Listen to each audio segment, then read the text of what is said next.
Hello, everyone. Welcome to this week's episode of Certified Forgotten. Typically, if you are paying attention to the cadence, and it really hasn't been the cadence for the last little bit in our episode releases, but this should be a guest week. Unfortunately, we weren't able to get our schedules to line up in quite the way that we wanted. So you're going to get myself and my friend, my partner in crime, Matt Donato. We are going to be talking about Fantastic Fest because I think as a recent Austin transplant, however you're supposed to say that. I think I have some insights into Austin. Donato certainly has some insights into Fantastic Fest as a film festival. And with that right around the corner and Donato attending in person and me covering remotely, I think it's a really fun and good conversation to have, especially if you're a younger film critic or just a movie lover who would like to know a little bit more about the festival. You might be watching us on YouTube. We're continuing to dabble in the video format of these shorter 30-minute episodes as opposed to our longer form ones. And if you are probably treated to the fact that Donato's got a fucking cool little thing going on. You got a nice little backdrop there. It's almost like it's intentional. I mean, this is just where I have like trophy case is weird to say, but like the top shelf is all my quoted Blu-rays. So like everything I've been quoted on, this is all autograph stuff. It's like hold on, the Demon Wind gloves that I got from a prop store. They're from the movie Demon Wind, worn, and they're like falling apart to show that they are from the movie. And then I just have my vinyls of choice that I like to display at this very moment for no reason. I just swap them out. So I don't know. This is what you see when you walk into my apartment. This is what I welcome you with anyway. So I'm just sitting here now. I forgot to tell you this story, so I'll do it live on camera. There's a barbershop down the street here in Roxborough, Philadelphia, that is horror themed. They've got like a bunch of old horror movie posters and stuff, and they did a pretty good job. I'm going for this like short on the sides, longer beard look, growing my beard out a little bit. And I was talking to the guy behind that was doing my hair, and I was trying to find fucking common ground on anything. And the one thing that I said, because I was talking about the movies that I love and like the horror stuff, and he was like, "Yeah, that's cool, man. That's cool." The one thing that moved the needle with him is I mentioned that I had a friend who he mentioned movie props in there, some kind of context that came up. I said, "Yeah, one of my buddies actually has, some props from the original Demon Wind." He was like, "That's cool, man. That's cool." So I couldn't any of the shit that I'm into, I couldn't get him to give a fuck about, but I mentioned Demon Wind and he was right there and ready for it. How is that the movie? That movie? Like, sorry, I know that my love of Demon Wind is solely me, but that like to know there is another lunatic out there that is so disengaged for the conversation until they hear Demon Wind. I adore that. That's Yeah, fantastic. you did extremely well. Well, all right. So let's talk about the festival that we're both attending in various forms this year, Fantastic Fest. If you are unfamiliar with the festival, then you're probably not listening to the podcast. You're not part of our target audience, so kind of like whatever. But as a courtesy to folks, Fantastic Fest is celebrating its 20th anniversary this year. It is a film festival that has been at various times owned and or hosted by the Alamo Drafthouse. I don't actually know what the org structure looks like with Sony. I assume it's still a Drafthouse property, but it has a reputation within the industry, and deservedly so, of being a festival that is genre forward, and in particular has a really good programming team that emphasizes international cinema. So you see a lot of smaller world premieres that happen at Fantastic Fest. Some of my favorite films that come from South Korea and other countries have premiered, and I have seen them over the years at Fantastic Fest. So it's an international film festival. It's also a film festival that dabbles into like the weird corners of genre. There's a film this year from the director of Let the Corpses Tan, which is very much like a Fantastic Fest vibe. There's a lot of like low budget and grindhouse style films, but they also have like high concept horror adjacent titles that they program. So if you're somebody who loves genre film and all of its various iterations and flavors, whether that's thrillers, crime films, horror films, sci-fi, whatever, Fantastic Fest has for 20 years been the festival for you. And before we started recording, Donato, you were saying that every year there are good years and bad years for Fantastic Fest, and it feel like maybe this is one of their better years. Yeah, I'm really excited about the programming. I mean, and to say bad year, it's not anything against the festival, obviously. It's just sometimes you get swept up in the programming. Other times you have a down year. But no, I've always had a good time there. I want to stress that. I mean, that's why I keep picking fantastic over TIFF because having a day job and paid time off, it kind of means as a film critic on the side, you have to pick and choose what festivals you go to. And for me, Fantastic has over a decade now been a constant. I have not changed that. Like I said, I took 1 year off to try TIFF because, I mean, sure, TIFF has all the awards contenders. Like anything that is going to try to make a run at the Oscars is probably going to try to get into TIFF to get that laurel and get like the hype on it. But for my purposes and the idea of I write about what I want to write about because I'm a freelancer, so I pursue the things that make me happy. That is Fantastic Fest because I have seen most of my favorite movies of every year in some capacity passing through Fantastic Fest. They do such a good job. I mean, like 1 year seeing Green Room, The Witch, next movie, next, like I saw so many just banger films in one single festival. And, you know, last year with the secret screenings, like, sure, like having Saturday Night Live and a few other movies seemed kind of out of place and didn't really have the genre element to it. So to say that was a little bit of a bummer is kind of like a champagne problem. Like legitimately, like that Right. is, oh no, the secret screening wasn't what I wanted it to be. All right. Like, at the end of the day, what does it really come down to? Because I'm going to Fantastic Fest for the movies to do the good work. I wrote 20 reviews last year, like absolutely banged them out. But I'm also going for the people, the community, for the ups and downs the festival has had, the core group of people that I still want to see there. That's who I care about. Like that's what it is. It's going to Austin. It's finding all the food that I think of throughout the year that I don't get until I come back for South by or Fantastic Fest, getting my barbecue, going Hmm. to get my burger at Casino El Camino. That is my burger spot. I just have so many things now that I go to because I've been going for so long. Like I do not feel like a local, but at the same time, it is kind of like a second staycation home. Yeah. Yeah, and in honor of our conversation, I am wearing my Round Rock Express Chupacabra's Fear the Walking Dead hat, which is one of my favorite hats, one of two hats that I own, which is why it's my favorites. I did not choose my Seattle Mariners hat, not to piss off my friend Donato here, but keeping the Round Rock and Austin connection alive up top. Yeah, as somebody who recently moved away from Austin, I have lots of great things to say about the city. If you're coming into the city via plane or via driving, obviously I think a lot of folks that listen to this podcast have spent a lot of time there, so there's probably not a lot of new surprises. Stuff that makes Fantastic Fest a little special, though, we've talked about the fact that it is a one location festival, even if you compare it to something like South by Southwest, which is another really good film festival in Austin, or the Austin Film Festival and other things that program there. The fact that you don't have to get in your car and drive to a second location, or just get on a bird or a Lime scooter and make your way halfway across town in order to make a screening in 20 minutes. That's really nice. Gives it a sense of community vibe. Every time I go to Fantastic Fest, I walk into the press room, the media room, or just the back room where people hang out, and there's a dozen folks that I know that are all like hammering away at reviews. It's a very fun vibe, and it's nice to connect with people. But I think that I had a friend of mine, shout out Tim Seaton, who went to the festival for the first time last year as a badge holder. He got a second half pass, and he and his wife basically like mainlined several days worth of horror movies and came out a little punch drunk, I think, maybe a little groggy after all of that, but really excited about the films. And so the title of this episode is A Beginner's Guide to Fantastic Fest. I think you and I probably have some recommendations that we can share on how best to navigate the festival in particular. And for my first piece of advice, something I want to share right off the jump, it is in line with what you said about the secret screenings. Fuck the secret screenings. That is, if you're not press and you don't have to go to them and you're not being asked to sit in the chair in the hopes that it might be some release that's going to happen, or big thing you need to write about in Q4 of 2025.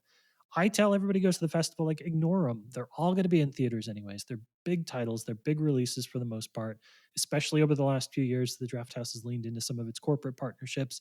You don't need to see the secret screenings. Spend your time watching the movies that you're not going to see in theaters any other way. 90% of the stuff that plays at Draft House, even when they're very good about programming their own Fantastic Fest titles, this stuff is not going to get a theatrical release. A lot of these movies are going to show up on Shudder, which is great. They're going to show up on other streaming platforms, which is great. But this may be your one chance to see something in a theater with a full crowd who's super excited to see it. So gamble on the small stuff. You'll be able to see the big stuff eventually. I think that's really good, and I'll go off of that because, well, first of all, I want to say, to your friends who went and just gorged themselves on as many movies as possible and trying to, it's a little bit FOMO. There are so many titles, Yeah. and if you are at the entire festival, so if you book the entire week or week plus that the festival runs, you technically can see most things, if not everything, Yeah. because it operates in two sections, so front half and back half. And what they do is they replay movies. So if you plan out and listen, you have the money for a badge, or you're guaranteed a badge through any means and are privileged enough to get there. If you can do the entire fest, like, yeah, do that, because you will be able to see everything as long as you schedule everything right. Like, you might miss one or two because of events, or you might miss more than that because you're having fun in events, which I'll get to later. But for the idea of trying to see as much as you can and make the most of your festival, don't throw away those 11 a.m. slots, or Yeah. that first slot, because I do now, because I have the privilege of being press and I can get screeners for those, and I work better at night than I do in the morning. So for me, I'd rather work later and sleep in and then get to like the 1 p.m., 2 p.m.s and go from there. But if you're normal and have a normal sleep schedule and are not me, definitely give those 11 a.m.s a shot, because I have seen some weird, wild stuff in those early slots, because they're always going to program the things that are hit and miss. They're going to program the things that aren't the big titles, as you said before, like the secrets. And what's going to start your day is most likely something obscure, maybe off brand genre for the festival, like something that you wouldn't expect to want to see at any point. Like it is the strangest movies I have seen that 11 a.m. slot. And I really want to stress that that's what going to film festivals is about. It leads into what Monocle just said. Like, you're at a film festival to discover things that are new, see something that might not, like, I've seen stuff at Fantastic Fest years ago that haven't been distroed yet. So it's been years and they're just sitting there. So really go out and be adventurous. That's the one time I think it's the most beneficial. I get it. Like, if you're paying for a theatrical release after something's out there and you're paying $25 if you live in a major city, you're going to be more discerning with your money. But, Yeah. if you get that badge and you have the time, take advantage. But I also want to stress that something like Fantastic Fest is about the community too, where, TIFF is a working festival. TIFF is that festival that you just see your movies and you go home and write and then you're good. Fantastic Fest is about building that community and going, and it stresses so much on the experience of being there more than just watching movies. So the addendum to what I just said, and try to see everything you can and don't let that slip by you. If there's something fun you want to go do and you want to go hang out with some people and meet some people, this is the fest to do it at.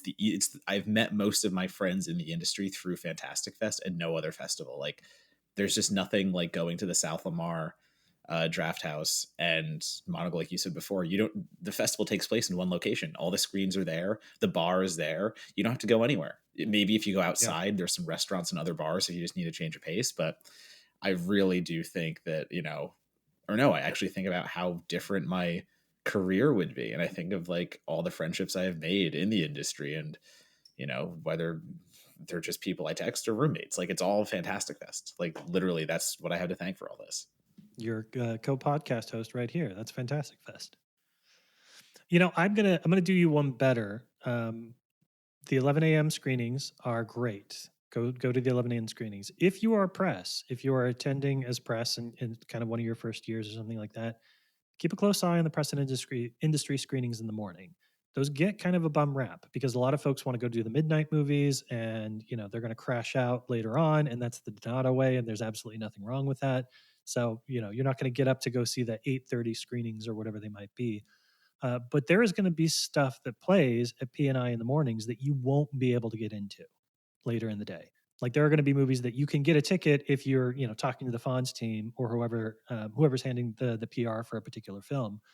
The press and industry screening will be half full tops. Like, I saw Burning in an 8:30 a.m. or 8 a.m. press and industry screening, which, Stephen Yen, great film, kind of a hard watch that early in the morning. But that was a booked house the rest of the week, right? Like, in the evenings, the reputation of that film, the buzz of that film, the audience had caught up to it. So if you are a early to bed, early to rise type, or if you choose to write between the hours of 10 and midnight and not try and squeeze in one more late night screener, I think those P&I screenings in the morning are an underrated aspect of Fantastic Fest because you'll get into stuff that you will be literally squabbling, fighting tooth and nail over to get into the one remaining 6:30 or 7 o'clock screening that's on the calendar for the rest of the week. So, do that, then go to the 11 a.m. screening, and then go to bed at like 8 p.m., like the old man that I am. Yeah, or don't do that. I mean, listen, I respect everyone that could do those P&I screenings. As Monagle just made mention, I am not one of those. I am not an 8 o'clock in the morning, 8:30. God, burning is like 2.5 hours too. Yeah, it is a If I lot. remember, yeah, Yeah, that's a long absolutely. one. It's 2.5 hours.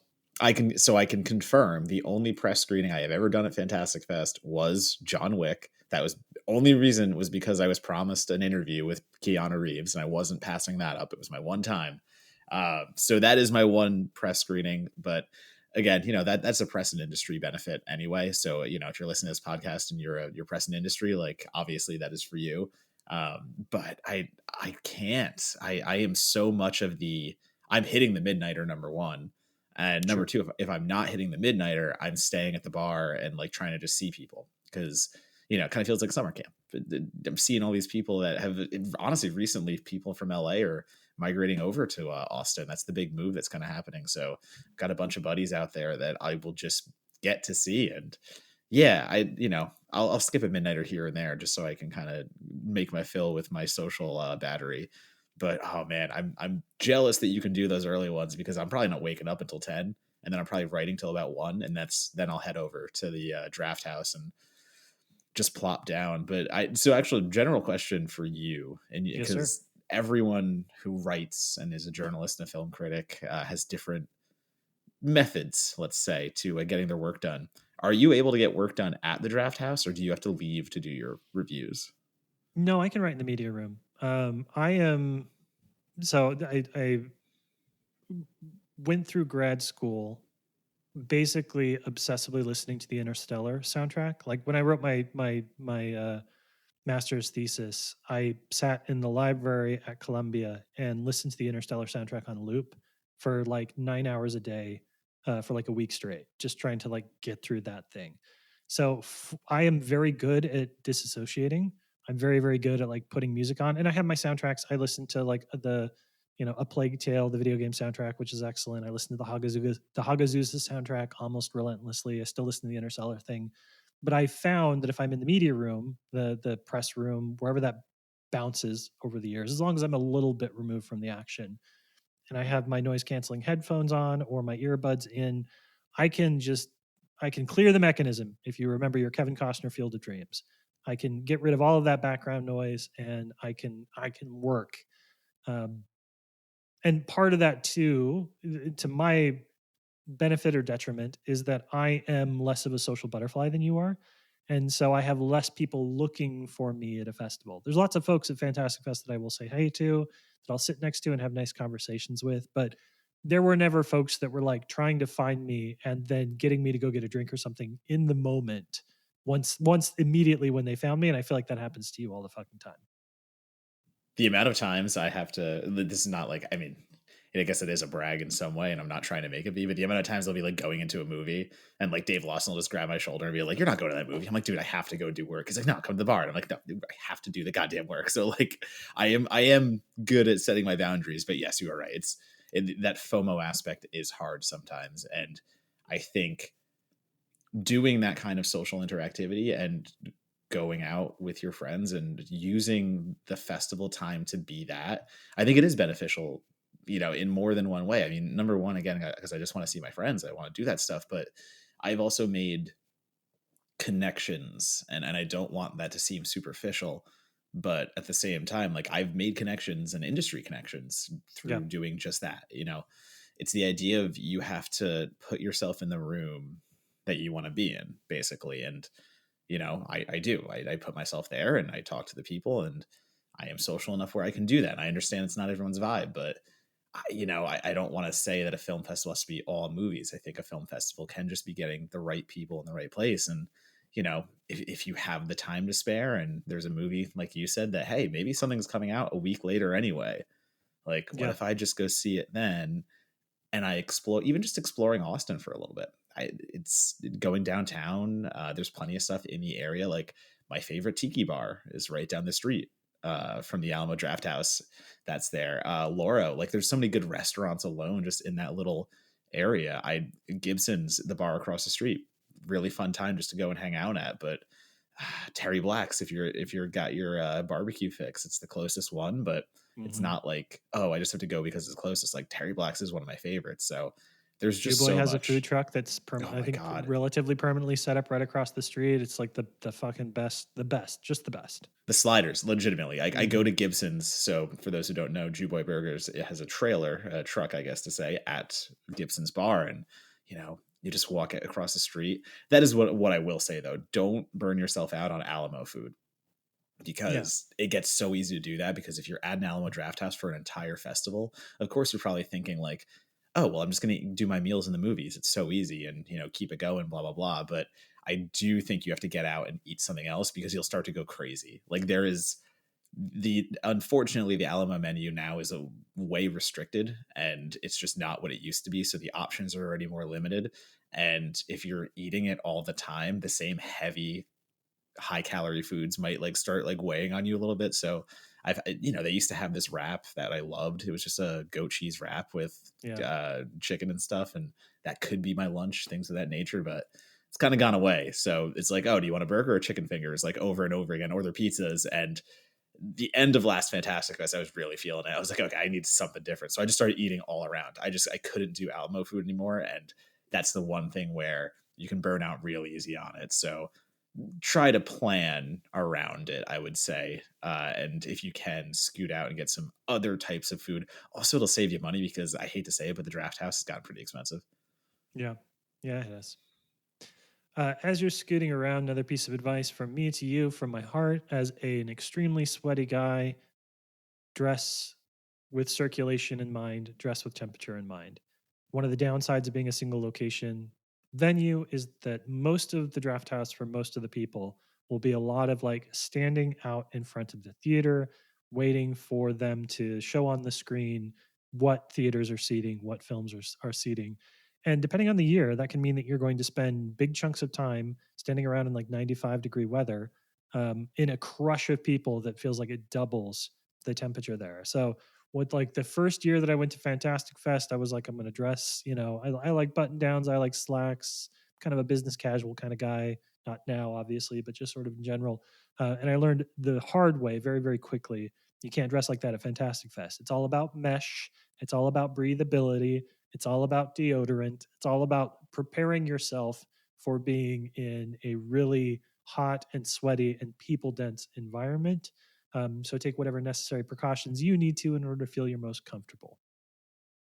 But also make it comfortable for everyone around you. This is a film festival rule, and I don't mean to be cruel, but I bring deodorant with me everywhere. Luckily, I don't really need it. I just do it out of precaution because I'm super sensitive about just like myself and like being smelly. So I don't know. At a festival, I always have it just in case. But if you know you need it, just just do it.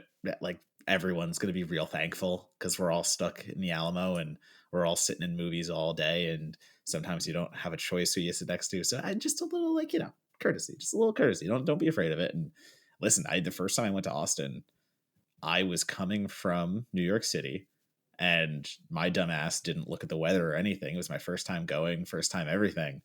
And I found an Airbnb that was like a mile away. And I was like, oh, cool. It's a mile. I'm a walker in New York City. Hey, I Yeah. don't need to worry about this.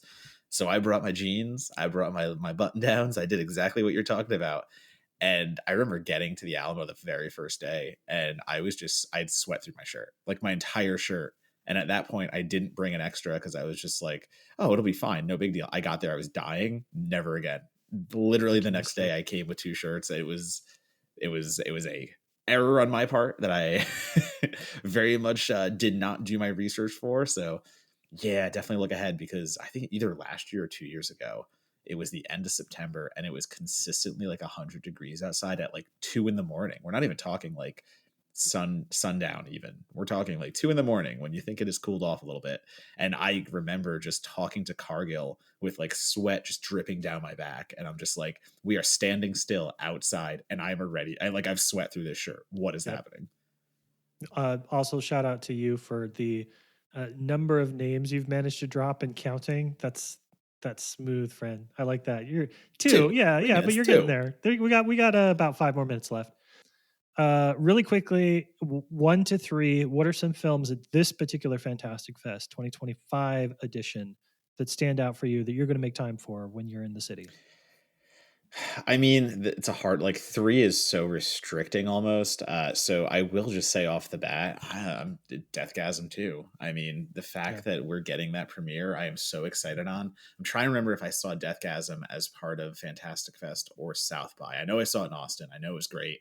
And listen, it's metal, it's horror, it's goofy. The last one was very Sam Raimi esque. I'm hoping we get more of that in this, and I'm hoping this goes as balls to the wall because God, it wasn't just gory; it was like exquisitely gory. The first one, so Yeah. I'm expecting more of the same. And again, I listen. Metal and horror for me is just where it needs to be. So I mean, Deathgasm 2 is on the top of my list. An easy one though for me is VHS Halloween. We're getting an entirely Halloween themed VHS that has been promised to me being very, very goopy. Let me just put it that way, and that's all I'll Okay. say. But I am excited for where that is going to go. Also, some creature features, and I say that specifically with wildlife involved. We have Johannes Govertz is, or no, sorry, Govertz I believe is primate, and I believe that will be a monkey themed horror creature feature. And then Beast of War is the team behind, oh man, Wormwood. Sorry, the Wormwood team. Those Hmm. guys. And if you had just watched Sting, the Spider movie from last year, I believe that is also them.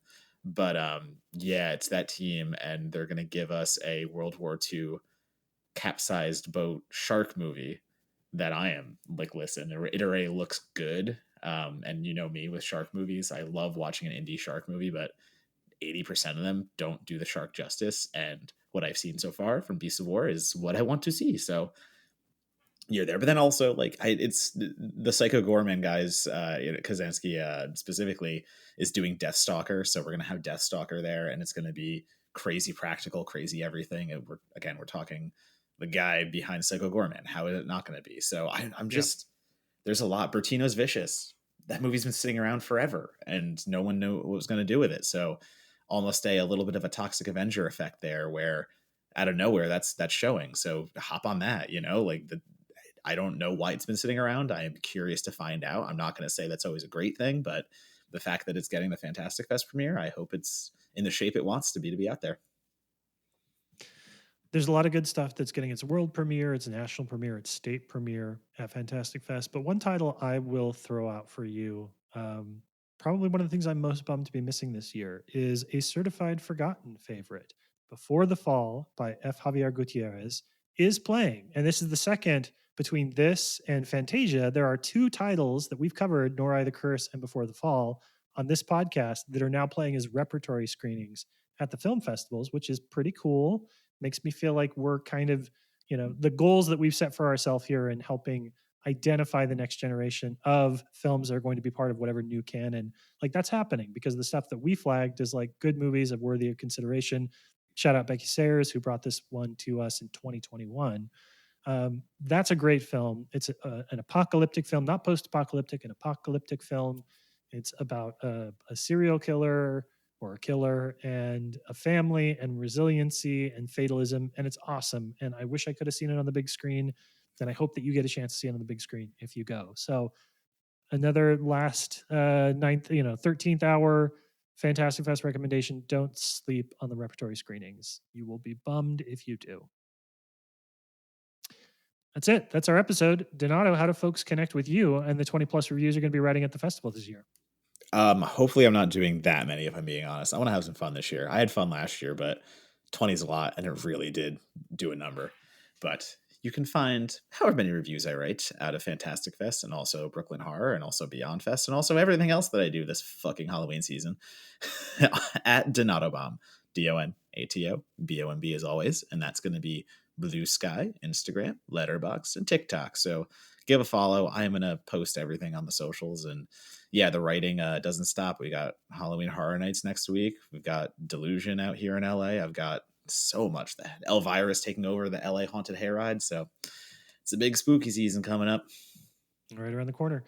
As for myself, pretty much just Blue Sky, Monagle at bsky.social or whatever it is. One of these days I'll look it up. But do please follow Certified Forgotten. We're on Instagram. We are on Blue Sky. We are on Facebook, if that's your flavor. But more importantly, you can go to www.certifiedforgotten.com. We should have a new piece as this airs on Friday. We should have a new piece by Molly available on the website, a brand new uterus horror that's going to cap off our week and pop up on Friday. Really, really excited about that. You can go to certifiedforgotten.com/newsletter and sign up for our newsletter. It's free. It doesn't cost you a dime. You get an original essay from me every week, again, if that's kind of your thing, and then a rundown of what's happening in the horror community as well as on our website. But, this was another week full of fatalism about film criticism and independent publishing and entertainment journalism. Support sites like us. We really appreciate it. We're not trying to overstate what we're doing out here, but, I think that that Certified Forgotten has played and continues to play a big part in making sure that folks are connected to small, niche, underseen, somewhat forgotten horror. We're proud of what we do, and we hope you'll join us as well. Donato, I believe that's it. That's all I got. Till next time.